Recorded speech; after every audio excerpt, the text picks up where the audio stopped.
성부와 성자와 성령의 이름으로 아멘.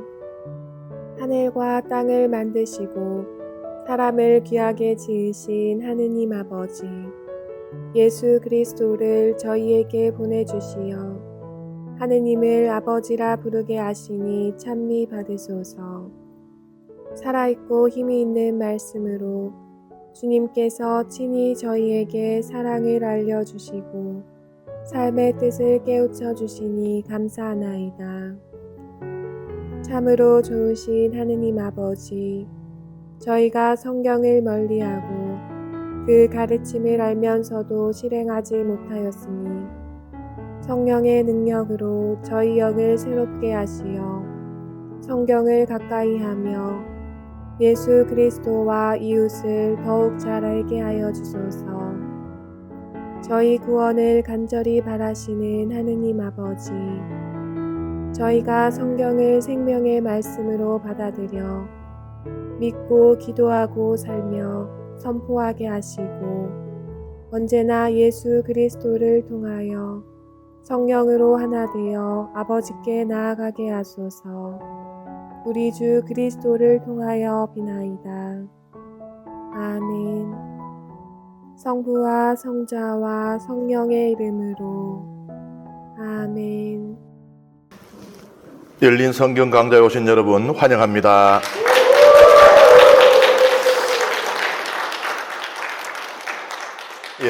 우리는 지금 모세오경이라고 우리가 이야기하는데 그냥 오경이라고도 하죠. 왜냐? 모세오경이라고 부르게 된 것은 모세가 이 5권의 책을 썼다라고 우리가 생각을 했기 때문인데, 이제 이 성서 신학이 발전하면서 이것은 모세 개인의 작품이 아니다.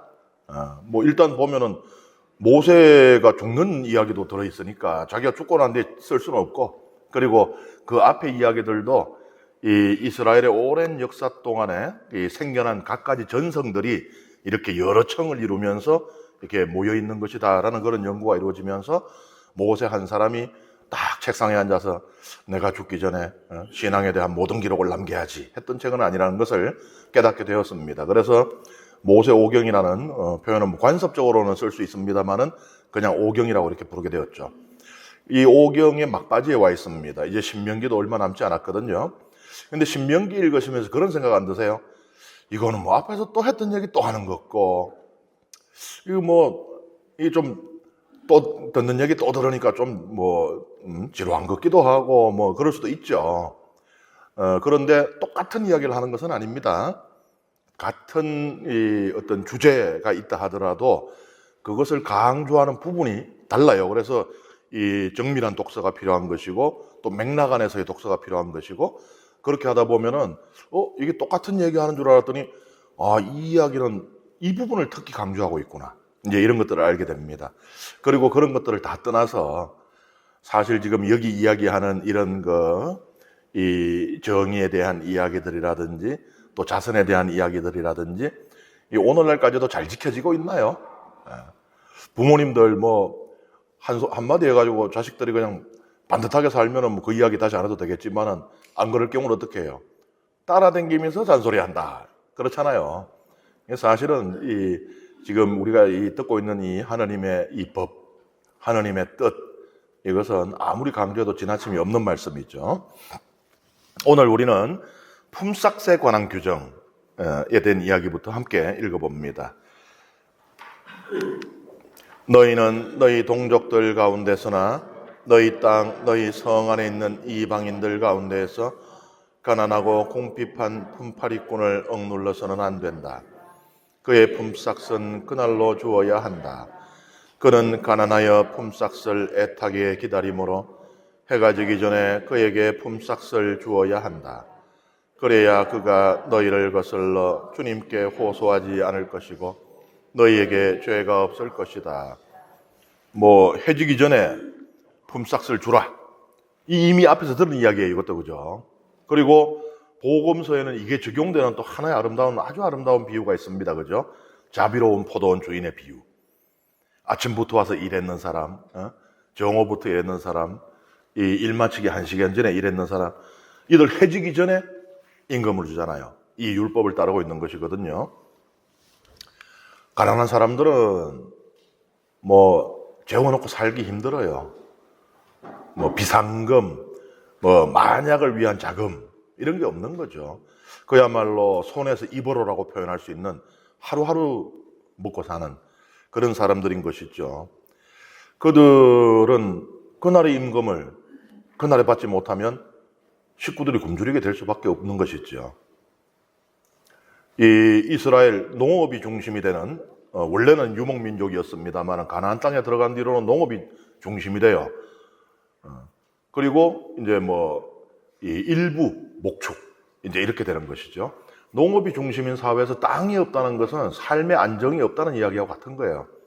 남의 집에 붙어서 품팔이꾼으로 일해야 되는 사람들은 그야말로 아주 불안정한 사회적 약자였던 것입니다. 이 사람들에 대한 특별한 배려가 드러나고 있죠. 여기 보세요. 하나님이 얼마나 강조하고 계시는지. 그가 너희를 거슬러 주님께 호소하지 않을 것이고, 그러니까 이 품삯을 못 받은 사람들이 너희를 거슬러 주님께 호소한다. 이거 어디서 나오는 거냐? 이집트에서 노예살이를 하던 이스라엘 백성 히브리인들이 하느님께 호소했던 그 표현을 그대로 가져다 쓰고 있는 것이에요. 그러니까 출애굽 때 어떻게 됐어요?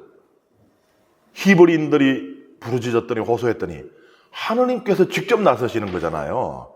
하느님께서 이집트에 10개의 재앙을 내리고 이집트의 모든 마귀들을 죽이면서까지도 이 이스라엘 백성을 구원하신 거잖아요. 그러니까 이게 뭔 소린가 하면은 그런 말이 있습니다. 이게 좋은 소리만 해가지고 말을 안 들어먹는다. 그런 얘기가 있어요. 우리 교회가 사회 정의, 사회 복지에 많은 신경을 쓰고 있는 건 다 알고 계시죠? 어떻게 보면은 이 복지라는 것에 대한 개념조차도 흐릴 때 우리 교회가 새로운 사태라고 하는 레룸 노바눔이라고 하는 회칙을 반포하면서 이 사회 정의 복지에 대한 그런 그 가르침을 내렸었습니다. 그런데 그게 가만히 보면은 좋은 말만 하는 거 아니에요. 없는 사람들, 그러니까 산업혁명 이후에 세상이 굉장히 급격히 변하죠. 여러 사람들이 하던 일을 이제 기계 하나가 해버리니까 그만큼 노동력이 이제 필요가 없어지고 노동력의 값이 떨어지고, 그러니까는 전에는 가장 혼자 나가서 일을 해도 식구들 먹을 빵을 사올 수 있었다면은 이 바뀐 시대에는 온 식구가 나가서 일을 해야, 그때 찍은 사진들 보면은 요만한 애들도 가서 이 탐바구니 들고 나르고 얼굴 빼싹 말라가지고 새까매가지고 있었는데, 그 전까지의 생각은 그랬던 거예요. 일한 만큼 받는다. 그러니까는 어린 애도 가서 일해야 고 받는 거고, 뭐 노약자든 무노동 무임금, 이게 세상을 지배하던 원리였거든요. 그러니까 우리 교회는 노약자들, 임산부들, 아이들은 일을 할 수 없어도 그들은 살 수가 있어야 된다는 가르침을 내린 거거든요. 근데 이게 좋은 소리만 하면은 잘 안 들어먹을 거 아니에요. 아이고, 약자들 도와주세요, 그들에게 나눠주세요, 그것만 해가 안 듣잖아요. 거기에 보면 협박도 들어가 있습니다. 만약에 이런 사회적인 부조리, 불균형이 지속된다면은 그 약자들이라고 언제까지나 당하고만 가만히 있겠느냐. 죽창 들고 일어난다. 죽창 들고 일어나기 전에 농 가져오라. 이제 이런 가르침을 넣었거든요. 이게 바로 그런 역할을 하고 있는 거예요. 뭔 소리예요? 품삯을 제때 해주지 않는다. 품삯을 떼어 먹는다. 약자들의 삶을 불안정해 한다 할 때는 하느님께서 직접 나서실 것이라는 거예요. 급내하죠. 아이고, 내가 이 품삯 이거 안 주면 이득이죠. 우리도 얼마 전에 그런 큰 사태가 있었죠. 제대로 하청업체 해줘야 될 걸 안 주고 돈을 돌리면 그만큼 나는 이득이 되죠. 그것 때문에 얼마나 이 사회적으로 지금 큰 문제가 돼 있습니까? 그죠? 그렇게 하고 싶은 생각이 드는 거예요. 돈을 줘야 되는 입장에서는. 그런데 만약에 그런 식으로 심보를 쓰면은 하느님께서 일어서시리라. 기억하지? 이집트가 우회됐는지 기억하지? 그런 이제 이 공갈성, 그런 강한 가르침이라고 볼 수 있습니다. 그 정도로 이 사회적 약자들에 대한 관심이 중요하다는 이야기입니다. 함께 읽습니다. 자식 때문에 아버지가 사형을 당해서도 안 되고 아버지 때문에 자식이 사형을 당해서도 안 된다. 사람은 저마다 자기 죄로만 사형을 당해야 한다. 연좌제라는 거 있잖아요. 왜? 뭐 예전에 보면은 그 아버지가 공산당이었다. 이러면 연좌제에 묶여서 아들이 공무원이 못 된다든지 뭐 이런. 그러니까 내가 지은 죄가 아닌데 이 연대 책임을 지게 되는 거. 이것이잖아요. 고대 이런 게 있었어요. 이 고대 그 바빌로니아의 함무라비 법전에 보면은 살인자가 있어요. 그럼 살인자를 처벌해야 되잖아요. 근데 살인자가 뭐 아무도 못 찾게 그냥 잠적을 해버렸다든지 뭐 이런 경우는 그 살인자의 자식을 대신 처형하는 이런 법이 있었습니다. 어떻게 보면은 그 당시에 이런 법이 생겨날 때는 모든 법은요 아무 생각 없이 그냥 만들지 않아요. 뭐 대충 써다 보니까 그런 법이 되고 이런 게 없어요. 이거는 뭐였겠어요? 그래, 한번 너 숨고 싶으면 숨어봐라. 네 자식 대신 죽는 거 보고 싶으면. 그러니까는 못 숨게 만들기 위해서 나오는 법인데 어쨌든 이 부정이라고 다 똑같은 게 아니잖아요. 그 어떤 살인자는 정말 숨어버리는 거예요, 이게. 자기 자식 죽는 걸 알면서도. 그래서 실제로 처형이 되는 이런 일들이 생겨났던 거예요. 그런데 신명기는 죄의 책임은 죄를 지은 자만 진다. 예레미야 31장 보면요. 그들은 더 이상 이렇게 말하지 않을 것이다. 아버지가 신포도를 먹었는데 자식들의 이가 시다. 이 연좌죄잖아요. 아버지가 신포도를 먹었는데 내가 왜 이가 시어요? 그래서 이거는 자기의 죄만 자기가 책임지는. 그런데 이게 또 하나의 논쟁을 야기합니다. 그러니까 이 뒤에도 뭐 많은 성경의 책들이 욥기에 이르기까지 계속 이런 정의의 문제들을 다 다루게 되는 것이 이게 완벽한 해결책이 됐으면 그 뒤에 다른 책들은 그걸 다룰 필요가 없어요. 하나의 주제는 완결된 것이니까 땅땅땅 끝 하면 되는데 계속 다루고 심지어는 성경이 다 끝난 뒤에도 오늘날 우리 자신도 계속 그것 때문에 딜레마에 빠지게 되는 이 어떤 문제들이 생겨나는가. 그러니까 아버지가 신포도를 먹었는데 아들이 이가 신 거는 부당한 거죠. 내가 죄가 없는데 아버지의 죄를 대신 처벌받는 건 부당한 거예요. 맞습니다. 그것도 정의가 아니에요. 하지만 죄를 지었는데 이게 죽을 때까지 죄값을 안 치러요. 그리고 그냥 편안하게 살다가 욥기의 말씀에 따르면은 이 악인이 평생 부유와 번영을 누리다가 죽을 때까지도 많은 자식들에 둘러싸여서 화려한 무덤으로 들어가는 것을 나는 보았냐 한다면은 이건 정의로운 겁니까? 죄값을 안 치르잖아요. 그래서 욥기, 고헬렛 이 많은 책들이 이제 뒤에 계속 이 문제를 다루게 되는 거예요. 자기 죄값을 자기가 치르는 건 맞는데 그건 좋은데 죽을 때까지 그거 안 치르면은 자식이라도 안 치러야 되나 이거? 그래야지 사람들이 죄 짓는 걸 무서워할 거 아니냐. 어이구 이놈의 생고양 뭐 한번 살다 가는 거 막 살지 뭐 막 살아도 뭐 잘만 살더라 이래 돼버리면은 누가 죄를 무서워하고 누가 의롭게 살려고 하겠느냐 이 문제가 되거든요. 나중에 가서야 이제 부활과 심판 이것이 나와야 이 문제가 해결이 돼요. 죽는다고 끝나는 거 아니다. 네 한평생 그렇게 악하게 살고도 아무런 근심 없이 잘 살고 나 한평생 이 세상 잘 희롱하다 가노라 하는 줄 알았지? 그런데 죽고 나서 부활하고 심판을 받아야 한다. 이러면 이제 얘기가 달라지는 거예요. 아니 인생 70 근력이 좋아야 80이라고 시편이 그랬는데 꼴랑 보고 좀 더 쾌락을 즐기고 좀 더 이 남들 위해 군림하는 그런 성취감을 맛보고자 영원의 고통을 내가 감수할 수는 없다 이런 생각이 드는 거거든요.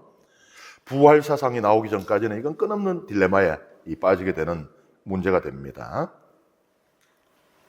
그래서 이 신명기의 말씀 또 예레미야 이 말씀은 과도기적인 가르침이라고 볼 수 있어요.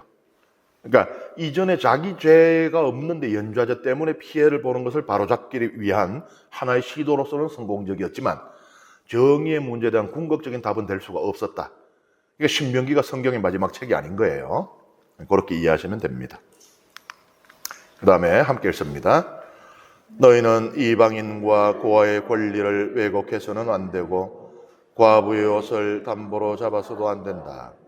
너희는 너희가 이집트에서 종이었고 주 너희 하나님께서 너희를 거기에서 구해내신 것을 기억해야 한다.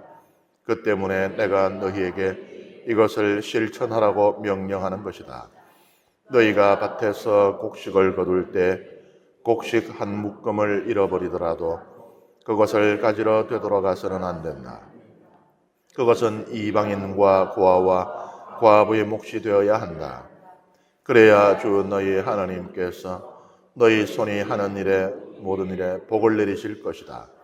너희가 올리브나무 열매를 떨 때 지나온 가지에 다시 손을 대어서는 안 된다.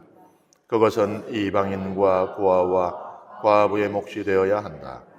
너희는 포도를 수확할 때에도 지나온 것을 따서는 안 된다.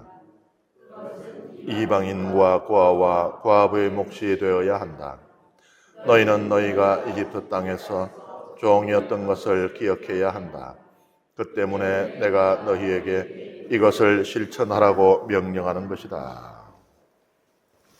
신명기 법전, 지금 우리가 읽고 있는 이 부분은 신명기 법전이라고 제가 말씀드렸죠. 신명기 안에서도 특별하게 신명기 법전이라고 불리는 부분이라고 했습니다. 이 신명기 법전에서도 백미 가운데 하나입니다. 이방인, 고아, 과부, 성경이, 구약 성경이 전통적으로 강조하는 세 사회적 약자예요.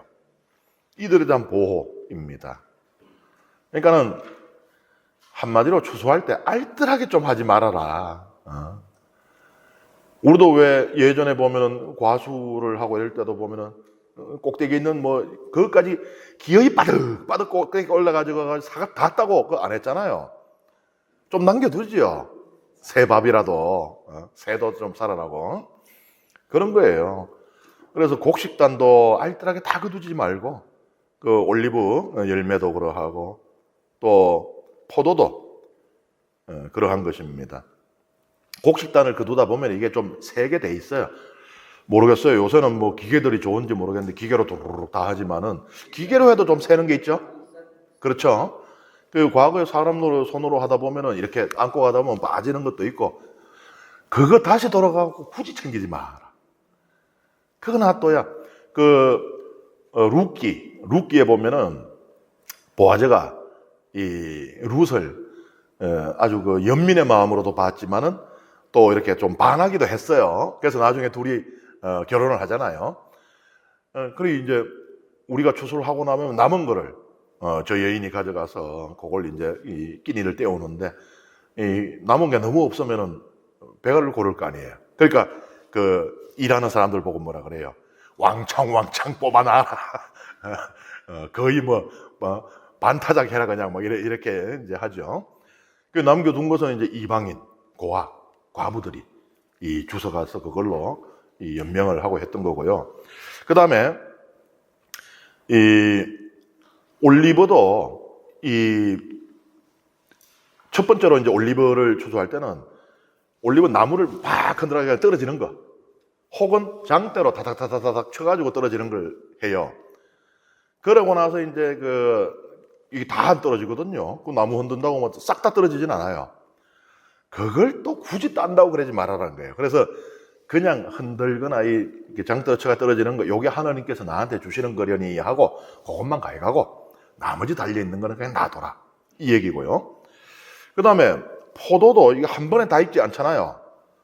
이 8월에서 10월, 그러니까 이스라엘의 기후를 가지고 이야기하는 겁니다. 8월에서 10월이 이제 포도가 가장 많이 익고 집중적으로 추수를 하는 때예요. 수확을 하는 때예요. 10월 뒤에도 포도가 익어요. 그거는 그냥 놔두라는 겁니다. 이런 식으로 이제 그 배려를 하는 것인데, 요게 참 제가 백미라 그랬잖아요. 신명기 법전에 백미라 그랬잖아요. 그냥 단순히 없는 사람을 도와준다, 이 차원을 뛰어넘고 있습니다. 여기 보면은 상대방의 자존심, 평판까지 배려를 하고 있어요. 그러니까 불러가지고 어이 김씨 이거 저 한 대박 가져가서 먹게, 이러면 이게 구걸이 되잖아 이게. 근데 아이고 추수하고 우리 다 집에 가면은 뭐 자기가 와서 이제 그냥 죽어가면 되는 거니까, 이거는. 이런 걸 고려한 거예요. 그러니까는 이거 생각해보면 그렇잖아요. 그냥 다 추수하고 가난한 사람들에게 뭐 10분의 1을 베풀어라 할 수도 있잖아요. 근데 이 율법은 그렇게 시키지 않아요. 그냥 놔둬라. 알아서 와서 필요하면 가져가도록 놔둬라. 이렇게. 그러니까는 상상이 되세요, 이게? 이게 2000 수백 년 전에 만들어진 법이라는 게 사람들의 이 감성, 감정까지 이렇게 건드리고 있다는 게 이게 믿겨지세요, 이게? 놀랍습니다, 성경은. 근래 이르기까지도요, 사람들의 존엄성이 얼마나 무시되고 짓밟혔는지 모릅니다. 그렇잖아요. 우리가 장애인들에 대해서도 그들이 어떤 모멸감을 느끼는 그런 일들까지도 우리는 그들을 위한 것이라고 하면서 해주고 있거든요. 그냥 그들의 의사 이런 관계없이 뭐 그냥 집단으로 다 이제 수용을 한다든지 뭐 그 생각을 하면은 이게 2000 수백 년 전에 이런 법이 있다는 거는 하느님의 법이 아니고서는 이게 어떻게 가능하겠나 하는 생각이 들 정도입니다. 그 다음에 재판관의 공정 함께 읽습니다. 사람들 사이에 분쟁이 생겨서 재판받으러 나아가면 판관들은 그들을 재판하여 옳은 이에게는 무죄를 선언하고 그런 자에게는 유죄를 선언해야 한다. 그런 자가 매를 맞아야 하면 판관은 그를 자기 앞에 엎드리게 한 다음 그의 잘못에 해당하는 대수만큼 매질하게 해야 한다. 그를 40대까지는 매질하여도 괜찮지만 그 이상은 안 된다. 그것은 40번이 넘도록 너희 동족을 매질하다가 너희가 보는 앞에서 그가 업신여김을 받지 않게 하려는 것이다.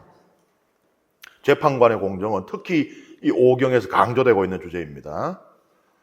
그러니까 판관이 무너지면 그 사회 전체가 다 무너지는 것 같아요. 우리 그런 얘기 하잖아요. 법원이 우리 사회 마지막 보루라 그러잖아요. 마찬가지입니다. 그래서 재판을 할 때는 두 부분에서의 공정이 중요한데, 하나는 이게 유죄냐 무죄냐를 이 판결할 때도 공정해야 돼요. 돈이 있는 사람이라 그래서 그냥 너는 무죄, 돈이 없으니까 너는 유죄. 우리 예전에 유명한 말이 있었잖아요. 유전무죄, 무전유죄. 그래서는 안 된다는 거거든요. 그 다음에 두 번째로 공정이 필요한 부분은 뭔가 하면은 형량을 결정할 때도 마찬가지입니다. 그러니까 유죄라고 했을 때도 아니 둘 다 유죄예요. 하나는 한 1000억을 훔쳤고 하나는 빵 하나를 훔쳤는데 1000억 훔친 사람은 집행유예 주고 빵 하나 훔친 사람은 실형 살게 하고 이러면 안 되겠죠. 그래서 형량의 결정에서도 공정해야 된다는 것인데요. 우리도 왜 옛날에 곤장 때렸잖아요. 이게 곤장 때리는 건데 최대로 때릴 수 있는 게 40대다. 사도 바오로 그러잖아요. 나는 40대에서 한 대를 뺀 매를 갖다가 몇 번 맞았다고 사도 바오로 그러죠. 왜냐하면은 40대로 규정을 했는데 40대를 안 때리고 39대를 때렸어요. 왠가 하면 때리다가 어이구 이게 쫀득쫀득한 게 손맛이 있는 게 하다가 39, 40 갈 수가 있거든 이거를. 그래서 아예 그냥 39으로 맞춰가야 하면은 한 대 삑살이 나도 40대가 되니까. 그래서 이제 39대를 때린 겁니다. 한 대를 바오로는 특별히 한 대 내 빼줄게 이런 게 아니고 이제 그러한데 왜 40대냐? 사람들을 쭉 세놓고는 때려봤더니만은 40대 때렸을 때가 제일 아프더라. 뭐 이런 그 실험을 했는 게 아니고 40이라는 수가 완전수예요. 성경에 많이 나오죠. 40일, 40년 많이 나오잖아요. 그러니까 40대를 때렸다는 거는 그 죄에 합당한 충분한 벌을 받았다. 이제 이렇게 이해가 된 겁니다. 그리고 여기 보면은 뭐 50대도 좋고 100대도 좋고 그러면은 너희가 보는 데서 그가 업신여김을 받지 않게 하려는 것이다. 이거 생각을 해봐요. 뭐 한 200대를 때린다고 쳐요. 그럼 막 정신없이 때리겠죠. 그거 어디서 볼 수 있습니까? 말 안 듣고 고집 억신 뭐 황소라든지 이런 것 막 그냥 들고 때리는, 그러니까는 짐승 취급하는 것처럼 보일 수 있다는 거예요. 그래서 그렇게 이제 때리지 말라라고 했습니다. 이건 또 규정이 어떤 규정이에요? 우리가 이 근대에 와서야 범죄자들의 인권 우리가 운운하기 시작했지. 그전에는 죄진 놈이야. 죄진 놈이 인권이 어디 있냐. 이런 거였잖아요, 솔직히. 근데 여기 보세요. 범죄자도 인권이 있다는 겁니다. 참 놀라워요. 예. 그 다음에 또 더 놀라운 규정이 또 있습니다. 같이 읽습니다. 타자기를 하는 소에게 부리망을 씌워서는 안 된다. 이 팔레스타인 지방에서 쓴 타작 방법이 두 가지인데요. 하나는 이 막대기나 도리깨로 이제 곡식을 이제 추수해 있는 걸 훅 깔아놓고 그걸 이제 두드려 패는 거예요. 그럼 껍데기 까지겠죠. 근데 그거는 아주 소노건 몰라도 이게 보통 일이 아니잖아요. 이게 그걸 언제 다 두드리고 앉아 있어. 예. 그래가지고 주로 썼던 두 번째 방법이 뭐냐? 요건데 여기 보면은 요 판때기가 이렇겠죠. 요 판때기에 구멍을 뽕뽕뽕뽕뽕뽕뽕 뚫어놔요. 그리고 날카로운 돌을 거기다가 탁탁탁탁 박아 놓습니다. 그러면 이제 판때기가 있고 밑에 이렇게 그 뭐라 그러나요? 우리 이렇게 이 밑에 쇠로 쇠심 박혀 있는 그렇게 되죠. 그거를 요 이제 동물이 이게 타작마당에 성경에 보면 왜 타작마당에 있을 때 주님께서 나오잖아요. 이게 타작마당이에요. 공룡입니다. 각자 자기 집에 있는 게 아니고 이제 우리가 뭐 나도 그 밭이 여 있고 자도 여 있고 자도 있고 하면은 저쪽에 이제 타작마당이 있어요. 그래서 이제 그 추수를 하면은 그 타작마당으로 곡물을 가져와서 거기 부어 놓습니다. 오늘은 이제 함신에 타작하는 날 해가지고 저기 부어 놓은 거예요. 저렇게 곡물을. 그리고 그 위를 이제 이 소 같은 게 저거 아까 얘기했던 거 만들어 놓은 거 그걸 끌고 뱅뱅뱅 돌아요. 그러면 그 날카로운 것들이 지나가면서 이 곡물의 껍질들이 이렇게 벗겨지는 그런 그 타작 방법이거든요. 그런데 묘하가 이렇게 돌다 보면 출출하잖아요. 뭐 사람도 왜 일하다 보면 참 주잖아요. 근데 부리망을 씌우면 어떻게 돼요? 타작했는 곡물이야 뭐 하나의 손실도 없이 싹 걷어들이겠지만 아니 소는 시큰 일해주고 냄새만 맡고는 분침만 흘리다 끝나는 거 아니에요. 그러니까는 그 야도 참 좋으라. 지 일에 돌다가 좀 출출하면 한 입 하고 그렇게 하도록 하라는 거예요. 이 동물의 권리까지도 생각을 하고 있는 것이에요. 소도 이 소출의 지분이 있다는 겁니다. 그러니까 소는 그냥 농사의 도구가 아니고 소도 나의 협력자. 내가 이 농사를 짓는 거 소의 도움 없으면은 이거 어떻게 지었겠느냐. 그러니까 이 소출에는 소 네 지분도 있다. 그러니까 네 지분 네가 먹으라는 거예요. 동물의 권리까지 보호하고 있는 고대의 책을 보신 적이 있으세요? 놀랍죠. 네. 그 다음에 후손에 관한 규정 함께 읽습니다.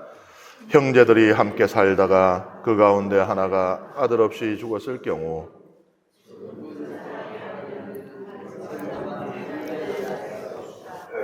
남편의 형제가 가서 그 여자를 아내로 맞아들여 시숙의 의무를 이행해야 한다. 그리고 그 여자가 낳은 첫 아들은 죽은 형제의 이름을 이어받아 그 이름이 이스라엘에서 지워지지 않게 해야 한다. 그러나 그 남자가 자기 형제의 아내를 맞아들이기를 원하지 않으면 그 형제의 아내가 성문으로 원로들에게 올라가서 이렇게 말해야 한다. 제 시숙이 이스라엘에서 자기 형제의 이름을 이어주기를 거부합니다. 저에게 시숙의 의무를 이행하려고 하지 않습니다. 그러면 성읍의 원로들이 그를 불러서 그에게 타일러야 한다. 그래도 그가 고집을 부리며 이 여자를 맞아들이고 싶지 않습니다 하고 말하면 그 형제의 아내가 원로들이 보는 앞에서 그에게 다가가 발에서 신을 벗기고 그의 얼굴에 침을 뱉은 다음 자기 형제의 집안을 세우지 않는 사람은 이렇게 된다 하고 말해야 한다. 그러면 이스라엘에서 그의 이름은 신 벗겨진 자의 집안이라고 불릴 것이다. 이것도 이미 우리가 여러 번 들은 적이 있는 그 규정이에요. 그죠?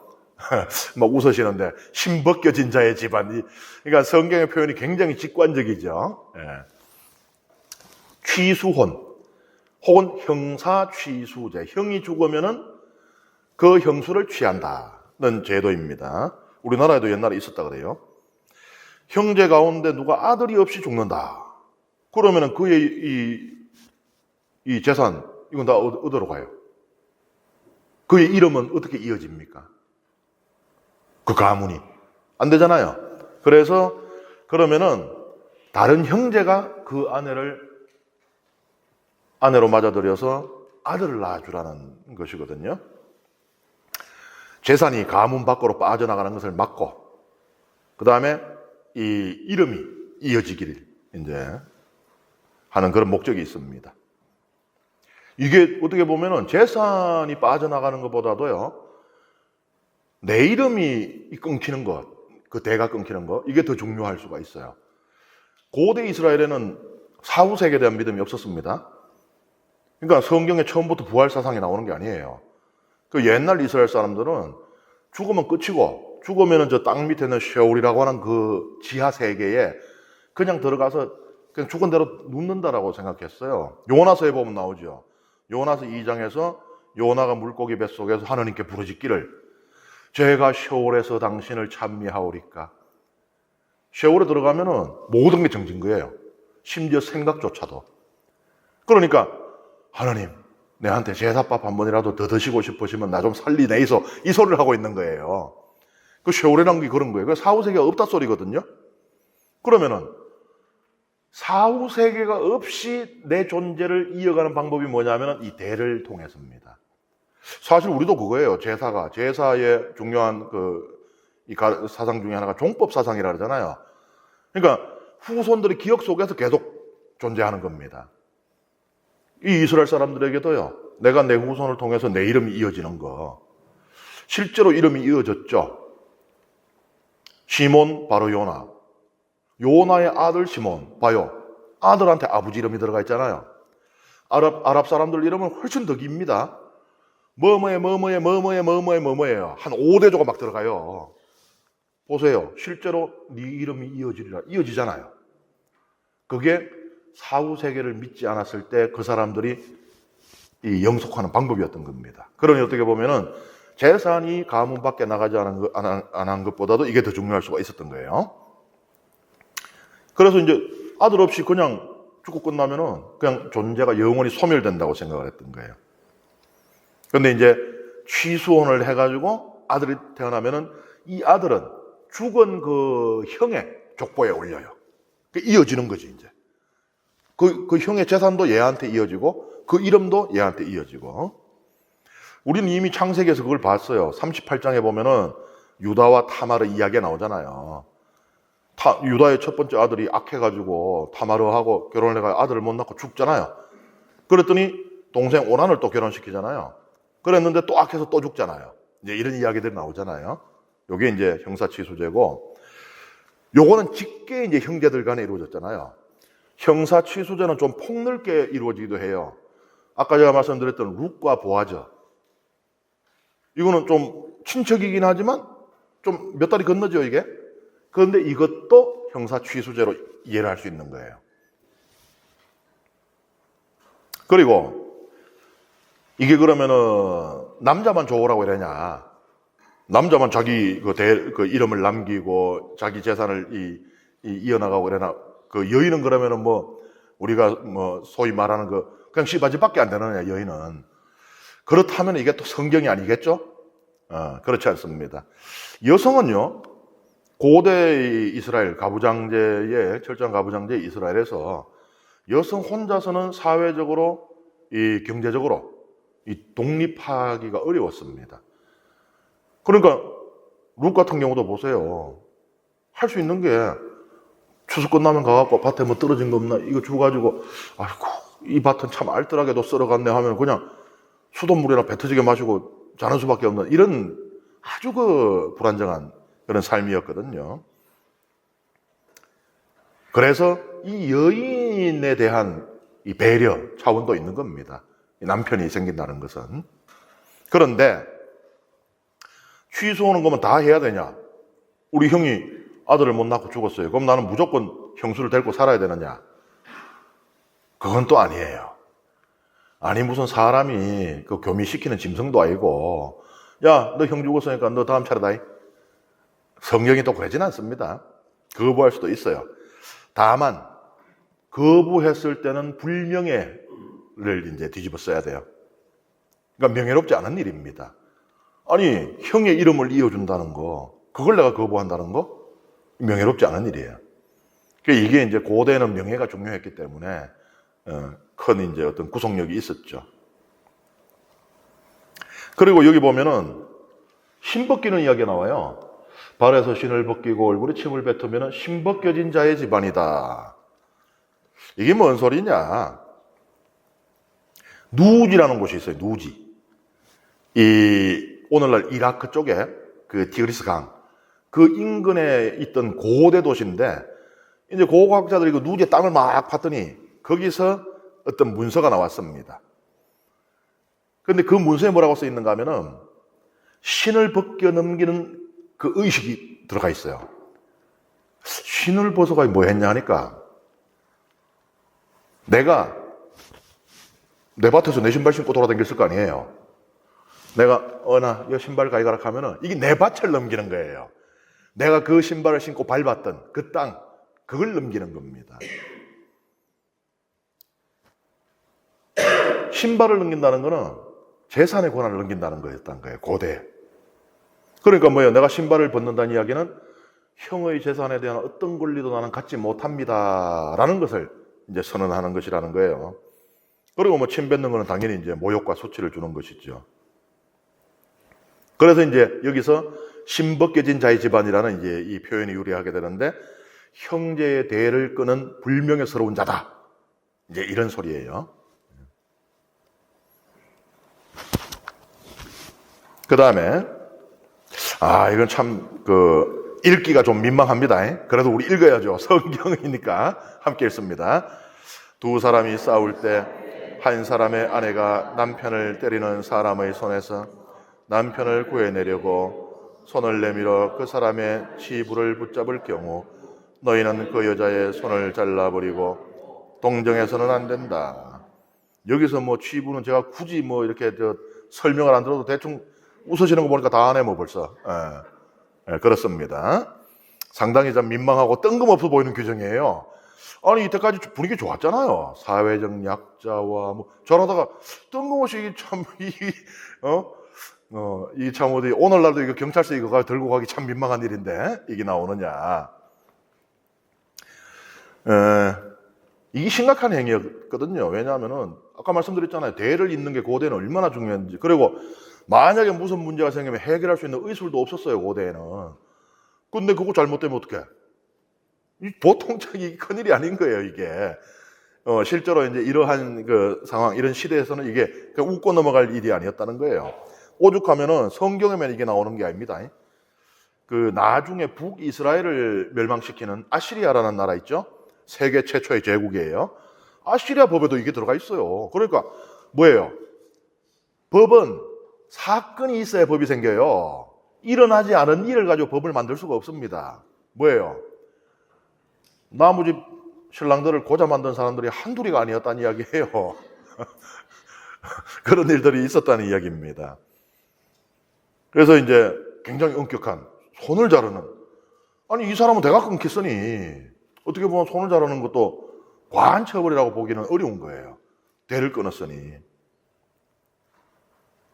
요 규정을 바로 우리가 앞에 봤던 그 취소원에 대한 규정하고 연결시켜서 보기도 해요. 그러면은 이게 어떻게 되느냐? 이 형제끼리 지금 싸우는 거예요. 여기서 두 사람이 싸울 때라고 돼 있잖아요. 요걸 앞에 거하고 연결시키면 형제끼리 싸우는 게 됩니다. 형제끼리 싸우는데 자기 남편 말고 말하자면 뭐 시동생이든 뭐 되겠죠. 그걸 그냥 생식 능력을 제거한다? 그러면은 어떻게 돼요? 이 취수제가 꼬여요. 그 사람에게 아내가 있을 거 아니에요. 취수제대로 따르면 우리 남편이 그 여자를 데리고 살아야 되잖아요. 근데 내가 이미 마누라가 있었지, 내가 지금 이미 부인인데, 이 굉장히 이제 곤란한 문제가 생기는 거죠. 그래서 이 두 개를 같이 이제 엮여서 이런 짓은 하지 말아라 라고 그렇게 이해를 하기도 합니다. 그 다음에 함께 읽습니다. 너희는 자루에 크고 작은 두 개의 저울추를 가지고 있어서는 안 된다.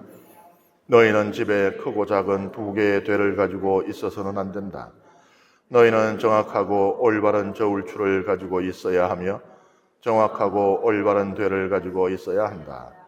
그래야 주 너희 하나님께서 너희에게 주시는 땅에서 오래 살 수 있다. 이런 일을 하는 자, 곧 불의를 저지르는 자는 모두 주 너희 하나님께서 역겨워하신다.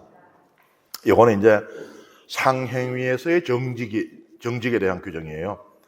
여기 우리 보면 저울추라고 번역해놨지만은 우리 저울추 하면 왜 이렇게 쇳덩어리 이런 거 옛날에 쌀집에서 많이 썼는데 요새는 쓰나 모르겠다, 그죠? 예. 이렇게 요 고리에 이렇게 한 개씩 한 개씩 더 널리가 달아가지고 이렇게 있으면 그죠? 예. 우리 기성신자들은 아마 많이 봤을 겁니다. 근데 여기 저울추는 그 히브리 말을 그대로 번역하면 돌이에요, 돌. 고대 이스라엘에서는 우리처럼 막 이렇게 해갖고 그런 그 저울추를 썼던 게 아니고 일정한 무게를 가진 돌을 이렇게 가지고 무게를 달았기 때문입니다.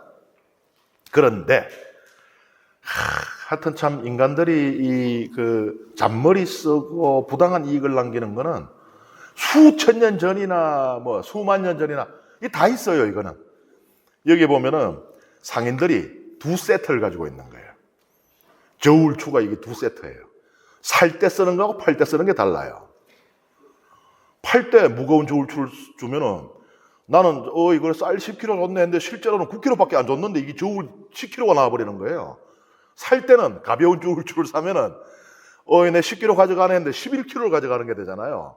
요런 짓을 했던 거예요. 대박도 두 개 이제 두 세트의 대박이 있는 거예요.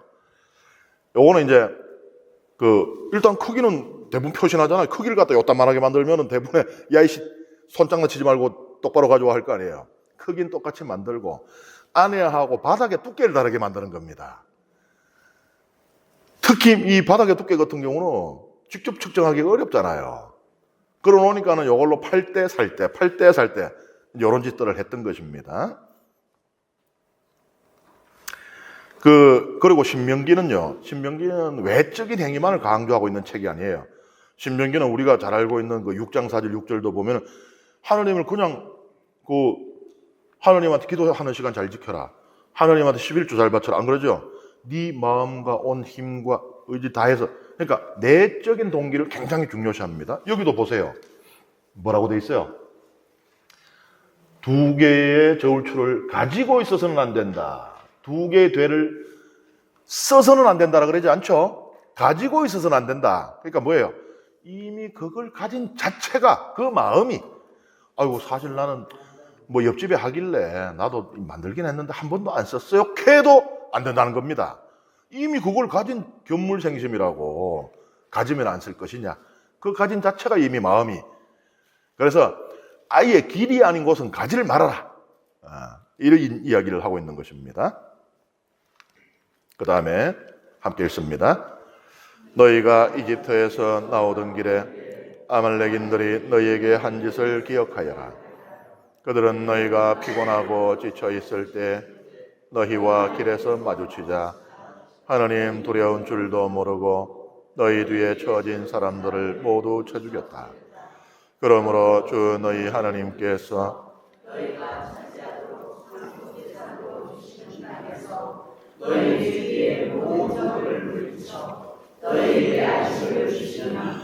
너희는 하늘 아래에서 아말렉인들에 대한 흔적조차 없애버려야 한다. 이것을 잊어서는 안 된다. 좀 무섭게 들릴 수 있는 그런 말씀이죠. 여기 이제 배경이 뭐냐면은 이집트에서 이제 이스라엘 백성이 이제 출애굽했을 때 그 2월 달에 시나이에서 아말렉 쪽이 이스라엘 백성을 습격을 해요. 이때 이스라엘 백성은 가장 쇠약해 있을 때입니다. 아니 오밤중에 야반도주로 나오잖아요. 이집트를 파스카 밤에 다 빠져나왔다고 돼 있어요. 성경이 기록하는 대로 따지면 장정만 해도 60만 명이나 되는데 노약자들의 여인들의 아이들의 짐승들까지 하룻밤에 그거 다 빠져나오려면 어땠겠습니까?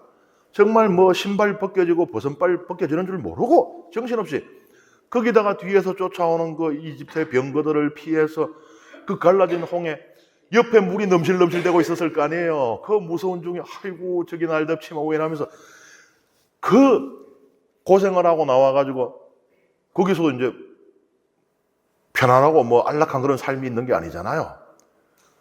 아니 대중도 없어. 그냥 구름 기둥이 일나면은 아이고 밥솥에 밥 얹다가도 보따리 싸갖고는 또 가야 되고 가다가 또 불기둥이 내려앉으면은 거기다 급하게 또 텐트 치고 또 하나님한테 제사 바치고 뭐 해야 되고 이러고 있었던. 그러니까 광야 생활이 아직 적응도 안 되고 광야라고 하는 환경도 낯선. 출애굽해가 이제 2월 달이니까 이런 가장 쇠약해 있을 때 이 아말렉 쪽이 와가지고 이스라엘 백성들을 쳐 죽였단 말이에요. 아주 비열하고 그렇죠. 그런데 이제 하나님께서 기적을 일으키셔가지고 이 아말렉 쪽을 물리치게 됩니다. 그런데 여기서 보면은 가나안 땅에 들어가거든 아말렉 쪽은 잊지 말고 쳐 죽여라 라고 하는 것이에요. 요거는 이제 그거를 생각해도 우리가 가장 힘들고 어떻게 보면 우리한테 따스한 손길이 필요하고 물 한 잔이 필요했을 때 오히려 우리 그 발목을 붙잡고 우리를 이 고통스럽게 했던 것에 대한 그 보복일 수도 있지만 사실은 이제 후대의 배경을 깔고 있어요. 나중에 이 이스라엘하고 이 아말렉은 이 국경을 맞대게 되거든요. 끊임없이 그러니까 우리 왜구들 노략질 그 옛날에 조선시대 때 왜구들이 끊임없이 와가지고 노략질하고 아녀자들 잡아가고 삶의 터전 불사라고 했던 그런 관계라고 보면 돼요. 그러니까 이건 후대의 배경이 들어가 있어요.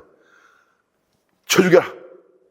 저거는 백해무익하다 이렇게 이야기를 하고 있는데 이게 왜 뜬금없이 앞에서 우리가 뭐 사회적인 규정 이런 거 좋겠는데 왜 뜬금없이 여기 들어가 있냐? 이거는 약자의 착취에 대한 규정하고 연결이 되기 때문입니다.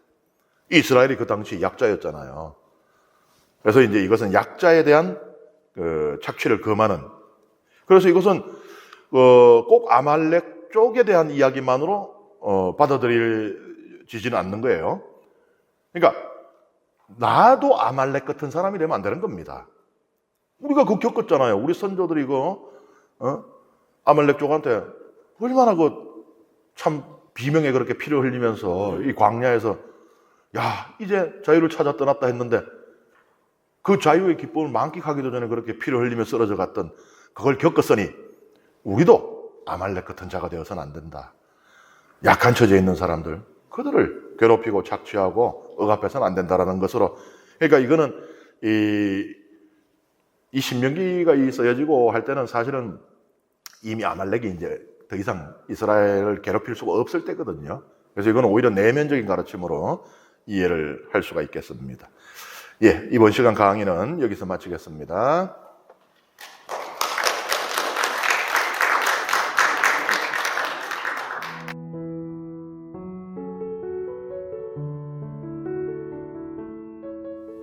성부와 성자와 성령의 이름으로 아멘. 영광이 성부와 성자와 성령께 처음과 같이 이제와 항상 영원히 아멘. 성부와 성자와 성령의 이름으로